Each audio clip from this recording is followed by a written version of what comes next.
G'day and welcome to another episode of Kiwi Car Life. And it suddenly occurred to me before filming this video that if you want a front wheel drive hot hatchback, there's not really that many options out there. Back in the 90s, everything had a little 1.6 or 1.8, so front wheel drive was more than capable of putting all the power down. But by the 2000s, everything was switching to 1.8 and 2 litre turbos, and as the power creeped up past 200 kilowatts, suddenly front wheel drive was no longer capable of putting that down. And so the Golf R, all of the Audis, the Focus RS, and various other hot hatchbacks all moved from front wheel drive to four wheel drive. Except for these two, the Civic Type R and the Seat Leon Cupra. So are they any good? Let's find out. In terms of exterior styling, it really is quite a contrast between these two. The Seat is very restrained. It does have great looking LED lights, but it doesn't have even side skirts down the side. It is an extremely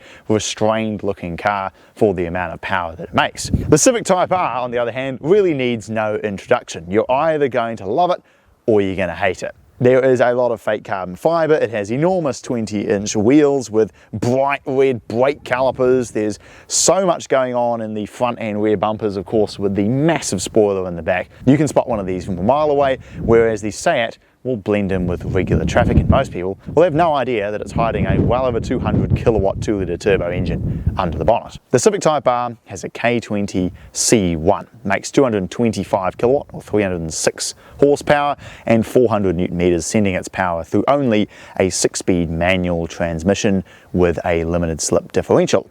The Seat, on the other hand, has a typical run-of-the-mill 2 litre turbo that you see in just about every Volkswagen, Audi and Seat product, but in this one, it's been tuned all the way up to nearly 300 horsepower and 380 newton meters. In Europe, I'm told you could get these with a 6-speed manual, which would probably be a cracking drive. This one has the 7-speed dual clutch transmission.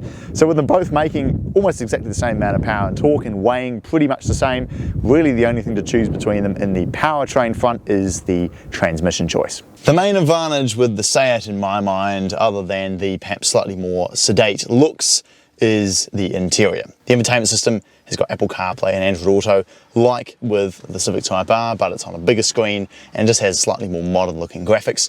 Same with the gauges. The gauges I actually thought were real analog gauges when I saw it looking in the window, and it wasn't until I got inside that I realized that they're actually a digital screen because they're such high resolution, they actually look real. The steering wheel feels great, has a whole lot of useful buttons here on it, the pedals behind feel good, and overall, compared with an equivalent Golf, I feel like this is definitely a slight step up in terms of build quality. The suede here on the doors looks quite cool, along with the sort of faux carbon fibre. The seats are very comfortable with a decent amount of adjustment. The Type R's interior, by comparison, is a lot more sporty with all the red trim everywhere, has much more aggressively bolstered seats, and the silver manual transmission shift knob does look really cool, but the design came out in 2016 and it does sort of show a little bit. I think the Seat just has a slightly more modern interior.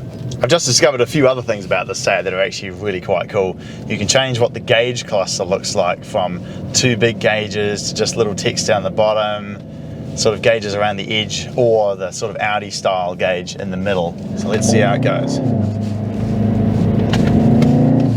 The transmission is an absolute masterpiece. Immediate shifts, like as soon as you pull on the pedal, it just does exactly what you expect. Up and down gears, the gauges respond so quickly. Oh, it's fast. It does play quite a bit of fake engine noise, but it does handle really well. Slightly slower steering than the Civic. It does require a little bit more turn-in to get it to go through corners, but it's so quiet through corners, eh? There's no tyre scrub, there's no suspension noises. It's just you turn the wheel and it just goes round. And when you put your foot down, you can feel a limited slip diff just yanking you out of the corner. It is actually a brilliant car to drive. And I quite like the sound too. It's just got that slightly more meaty soundtrack to it. The seats hold you in pretty well, although they are a little wider than the Type R, so I can feel myself kind of moving around slightly. Although this ride here is about as testing as it gets. The other thing I've got to say too is the power delivery is a little, like the boost seems to kick in a little smoother and a little faster, whereas the Type R feels very turbo. You put your foot down and you wait, and then it goes like a scalded ape, whereas this thing just kind of always has power to give, and it is no slouch. It's only like 5 horsepower down on the Type R. It almost sounds like a little bit WRX-y, eh? It's fast, really comfortable. It's done 85,000 Ks. It still feels like a brand new car, eh? It's absolutely fantastic. The gauges are really cool, being able to change what the gauges look like. You know, have a nice big gauge like this instead.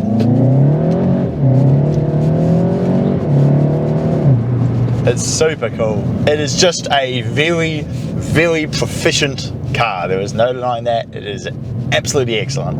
Wrapping up, the Seat Leon Cupra versus Civic Type R video. The Civic Type R is a lot more raw. You put it in Plus R mode, the ride is really hard, the downshifts are super aggressive, the steering is heavy, and with it being a manual transmission car,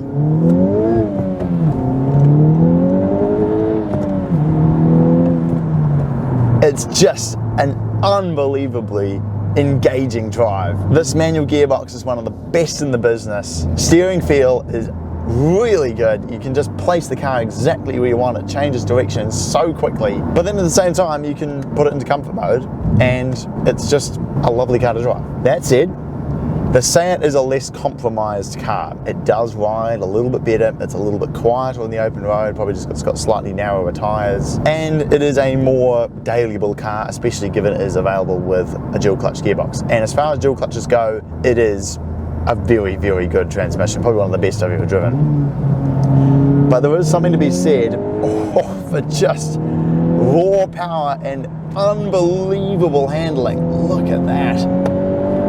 Paired with a manual transmission, this thing is something special to drive, eh? Turn it in. Oh, it's just face bending, the grip.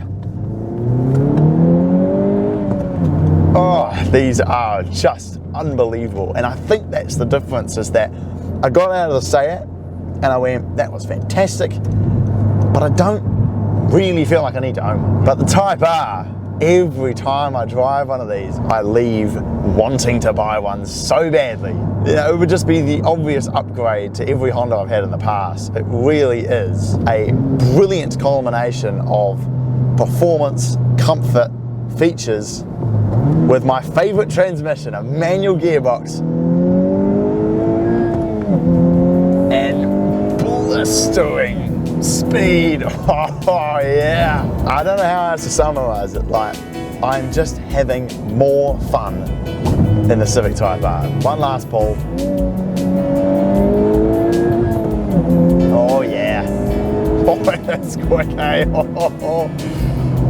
Thanks for watching, and I look forward to seeing you again next time.